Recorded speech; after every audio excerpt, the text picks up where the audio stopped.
आप देख रहे हैं ज्योति टीवी। जिला कांग्रेस कमेटी के अध्यक्ष निर्मला पासवान, महानगर कांग्रेस कमेटी के अध्यक्ष आशुतोष तिवारी के नेतृत्व में टाउन हॉल फवारा महात्मा गांधी प्रतिमा के समक्ष सभी कांग्रेस जन इकट्ठा हुए और एक मशाल जुलूस निकाला गया।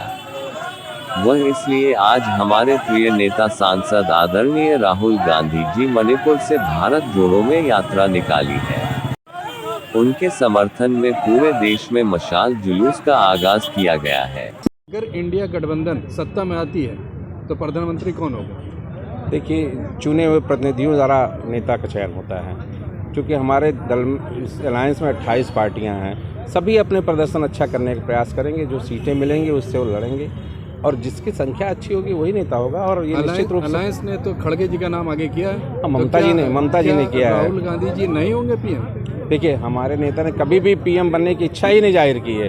कभी आपने सुना कि राहुल गांधी ने कहा मैं पीएम बनने का उम्मीदवार हूँ या पीएम का उम्मीदवार हूँ? अलायंस तो किसका नाम आगे जा रहा है? देखिए, मैं बार बार कह रहा हूँ कि ये तो नेता तय करेंगे, चुने हुए सांसद तय करते हैं कि प्रधानमंत्री कौन होगा। लेकिन हमारे पास तो ये सबसे बड़ी खुशी की बात है, हमारे पास इतने उम्मीदवार हैं। वहाँ तो एक ही उम्मीदवार है, यहाँ तो उम्मीदवारों का संख्या ज़्यादा योग्य व्यक्ति हैं, तमाम योग्य लोग हैं। मल्लिकार्जुन खड़गे जी हैं, उनकी योग्यता पे कोई सवाल नहीं है। नीतीश कुमार हैं, उनकी योग्यता पे सवाल नहीं है। ममता बनर्जी हैं, उनके संघर्ष का कोई सवाल नहीं। तो तमाम ऐसे चेहरे हमारे पास हैं। ये तो खुशी की बात है ना कि हमारे यहाँ तो उसमें भी कंपटीशन है। वहाँ तो सिर्फ एक नाम पे सहमति है, दूसरा कोई नाम ही नहीं है। बताइए, किसी की हिम्मत है जो बोल दे मैं प्रधानमंत्री बनूंगा मोदी के सामने? तो स्थिर गवर्नमेंट हुई ना उनकी? फिर भाई, स्थिरता क्या नाम से आती है?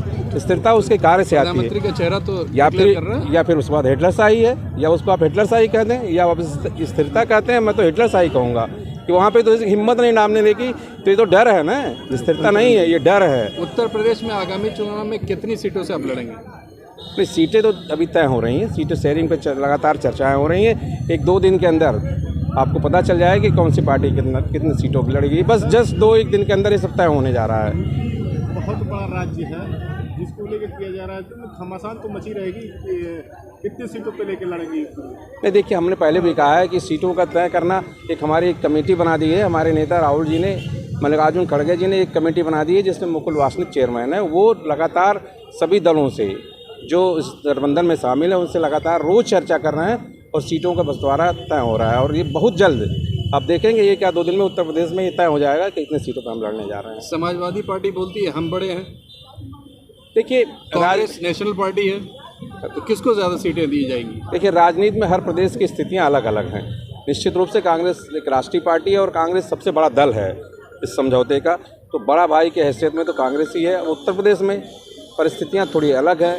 निश्चित रूप से यहाँ पे क्षेत्रीय दलों का प्रभाव रहा है, तो उनकी सहमति से उनसे साथ मिलजुल के कांग्रेस अपनी सीटों का निर्धारण तय कर लेगी। तो ये मान लिया जाए कि समाजवादी को ज़्यादा सीटें मिलेंगी? नहीं, आप मान सकते हैं। मेरा कहने का तात्पर्य ये है कि हम आपस में मिल बैठ के, हमारे अंदर कोई मतभेद नहीं है। हम सब ये जानते हैं कि सबसे पहला उद्देश्य इस देश में लोकतंत्र को बचाना है। सीटें तो बात की बात हैं। इस देश में लोकतंत्र को बचाना है, इस देश में कानून को बचाना है, इस देश को बचाना है। इसलिए गठबंधन की आवश्यकता है। और आज इस सीटों की आवश्यकता नहीं है, उसको एक महत्वपूर्ण पहलू नहीं है सीट लड़ना। सीट ये तय करना जरूरी है कि इस देश में इस फासिस्ट ताकत को, इस हिटलरशाही को ख़त्म करने के लिए यहाँ पे गठबंधन की आवश्यकता है। देखिए, आज 14 नवंबर है और पिछले आपने देखा होगा 2022 के अंदर जो है राहुल जी ने हमारे जो भारत जोड़ो यात्रा निकाला, उस यात्रा के बाद जो है आज न्याय यात्रा, भारत जोड़ो न्याय यात्रा उन्होंने निकाला और मणिपुर से जो है आज उन्होंने शुरुआत की है। उन्हीं के समर्थन में आज हम गोरखपुर के अंदर, यूं कहिए कि पूरे देश के अंदर जो है इनके समर्थन में जो है ये मशाल जुलूस निकाली जा रही है।